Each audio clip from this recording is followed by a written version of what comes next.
I love music. It's that simple. I absolutely adore music. It's such an amazing thing that has always captivated me, and there has never been a period of my life where I haven't listened to any. I would love to maybe have something to do with the musical industry in the future, and it's something that's really helped me with a lot of things, and made some parts of my life that bit more special.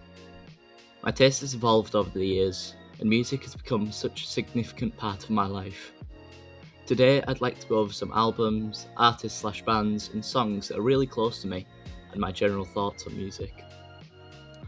My favourite albums. I'm not usually one to listen to music by the album. I usually just find a song or two I like and then add it to my playlist. But these are some specific ones that have really stuck out to me. Breach by 21 Pilots.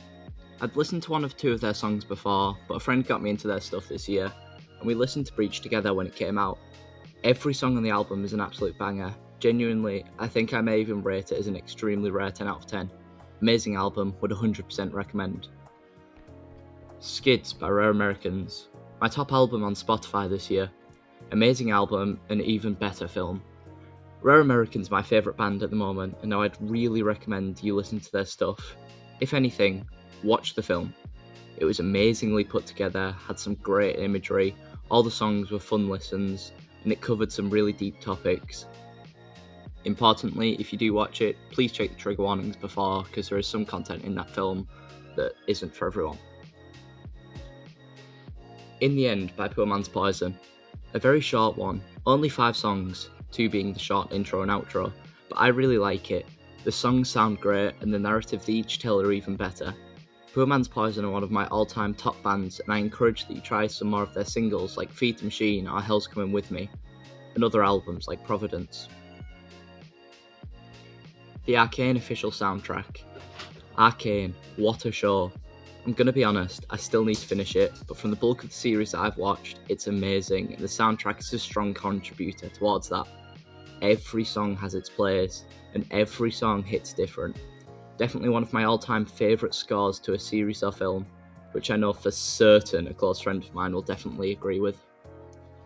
Now to get into some of my favourite artists. There's definitely a couple more of these, and to be honest, I probably forgot a couple, but these are ones that came to mind when I started thinking of them. We have Rare Americans, my favourite band. They tell wonderfully crafted stories, many of which have changed my views on life and inspired plenty of things from me. I got introduced to them when I stumbled across Brittlebones Nicky on my YouTube recommended, and have never looked back. Nicky is one of my favourite characters from them. Their songs for him are equally as cool, and I'm really lucky he led me to find them. Poor Man's Poison. What was and still is a contender for my favourite band of all time. I can happily listen to every single one of their songs, and I love the topics they cover. Some of their music really brings me close to techno, and that's always such a beautiful feeling to have. Then we have the Chalk Eaters. These guys make really funny meme songs, all while making them sound great. The lyric writing is just genius and amazingly clever in places to expand on jokes. A lot of very catchy songs. All in all, I would recommend. Then there's the Hives and the Aquabats. A small group of some of the closest people in my life love these, and it's a feeling I cannot describe to share an interest with people you love. It's so cool to be able to bond over something you all equally enjoy, so I'm really lucky to have found those people in these bands. Then there's the Living Tombstone. These guys are really special to me. When my FNAF phase began, it'll come as no surprise that I found the Living Tombstone. From there, I listened to them more and more, and found my mum also loves them, which gave us something to really bond over.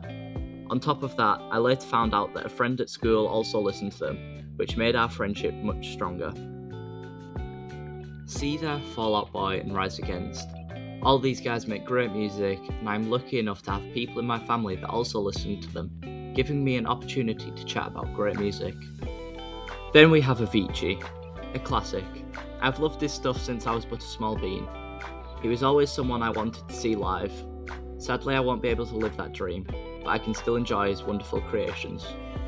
Fly high, man. Then there's Owl City, another one I've loved since I was young. I've followed him ever since I heard Fireflies for the first time, and his songs have consistently been some of my favourites. Good Kid. A lot of catchy, upbeat songs with topics I really enjoyed listening to. I remember going through a phase watching a lot of YouTube animations made to fit their music, and it was just, I don't know, man, it was cool. I thought they were really well done. CG5. One of the 2 concerts I've been to see was CG5. It was just me and my mum in Manchester, and it was a great time. I'd loved CG5 for a while, and it was so exciting for my first real musical event to be CG5. It was a great trip, I had an amazing time, and will definitely be a memory I treasure forever. That CG5 concert transitions nicely into why I think music feels so special. In the most part, I believe it's memories. The memories you create with music, whether it be remembering listening to it with special people, remembering ways that bonds and relationships have begun through music, like for me, the previously mentioned Living Tombstone, or maybe even a song reminding you of people and times that are really treasured by you. For example, whenever I hear Could Have Been Me by the Struts, I not only associate it with my own dreams and aspirations, but Technoblade as well. I would really recommend Kawoki's music video for Techno to that song, which I will link in the description.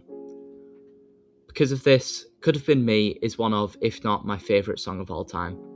It sounds great, but carries that impact for me with it. Another thing is the most basic of songs, real white girl music, you know the kind. The amount of times I've been on a call with my friends, staying up till the late hours of the night, everyone pouring their hearts out over crap like Call Me Maybe. You might not think it, but moments like those will stick with you forever. Almost at the end now, I'd just like to mention one of my all-time favourite memories, which would be my second ever live music event. I got the privilege of seeing Bowling for Soup live in February of this year with a lot of my closest friends. My mum, who I'd consider my best friend, my stepdad, who I've always been very close with, and 3 of their friends who I'd also consider my own. The trip was amazing, and there wasn't a single dull moment. I believe on the train ride there we were saying, when in doubt, fuck it we ball, which ended up devolving into, when in ball, fuck it we roam. Look, I don't know how we got there either. And that ended up being the catchphrase of the whole trip. We got there and progressively learned over the course of the 2 days that every British man has it in his blood to perfectly circumnavigate the entire world using only Greggs. Some of us went to a food court when we arrived there, and oh my lord, the food was heavenly. I had this sushi rice bowl with a custardy egg type omelette and melt in your mouth chicken. We had deep fried king prawns and takoyaki, and by God was it good. The shopping was great, everyone could find something for themselves, whether it was in Waterstones, the HMV or the Warhammer shop. And the gig, man, it was such an experience. I'd never avidly listened to Bowling for Soup. I knew the hits, sure, but not much. Seeing everyone enjoying the music, especially my mum, it was a night I'll never forget. Before we finish up, I'll leave you with my mum, who has a little to say. Hello world, Mum Bean here. I'd like to take a little credit for Moose Bean's love of music because we've always been together, and whatever I'm doing, music's usually playing, which means he's spent the majority of his life drowning in my breakneck tonal shifting, whiplash-inducing chaos of a playlist. Or the same song on repeat 449 times, which is totally normal until I find the next song that becomes the one I listen to on loop. I wish I was joking, but even the Spotify algorithm gods don't know what to do with me. RIP. Bowling for Soup was a huge one for me. I've seen a fair whack of live music, but it hits different getting to see my pride and joy experience it too. There's so little magic in the world as an adult, but 2 things hit me in the feels that night. One was being a kid again myself. I was a little bit feral because that album was one I grew up on. Did I care that no one else in the entire audience knew the set list? Did I balls? Did I care that no one else danced? I'm looking at you, world's most pathetic wall of death. Did I balls? Because I knew it song for song, and subsequently almost had a meltdown when I thought they were going to play Ohio in the wrong order. And I danced enough for 20 people. And Magnolia Park dropping in a Powerline song from my childhood favourite Goofy movie, I can't even. But the real magic? Seeing my kid light up. Sharing something I love with the person I'll always love more than anything else. It's a privilege to share joy with you, Moose Bean. The first time I ever felt my heart truly full was holding you in my arms and dancing to Super Rad by the Aquabats when you were barely a year old, clapping and delighted. The second, holding your hands and dancing to Whiskey in the Jar by Metallica when you were about 5. The third, bouncing on my bed singing along to Pressure by Skindred when you were maybe 7. And again when you were about 13 and we were on a road trip with me and Gaga Bean, We hit my playlist and you knew song after song and we sang our hearts out. But the most recent, that gig. Music I love moving through me and the heart that lives outside my body. I'm lucky to have experiences and memories like that. But I'm luckier to have you to love, kid. And now you're old enough to share music with me. What's more magic? That's more magic than anything. Oops. And now that you're old enough to share music with me, that's more magic than anything. I hope we have 100 more gigs. I hope we never stop dancing. And that's that. Let me know how Moonbeam, as she dubbed herself, did. This video was meant to be out ages ago, but it ended up becoming much longer than I expected, and I was struggling with the script.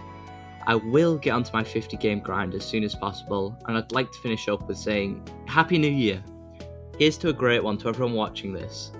I've decided 2026 is going to be this big year where I really try harder with YouTube, Twitch and TikTok.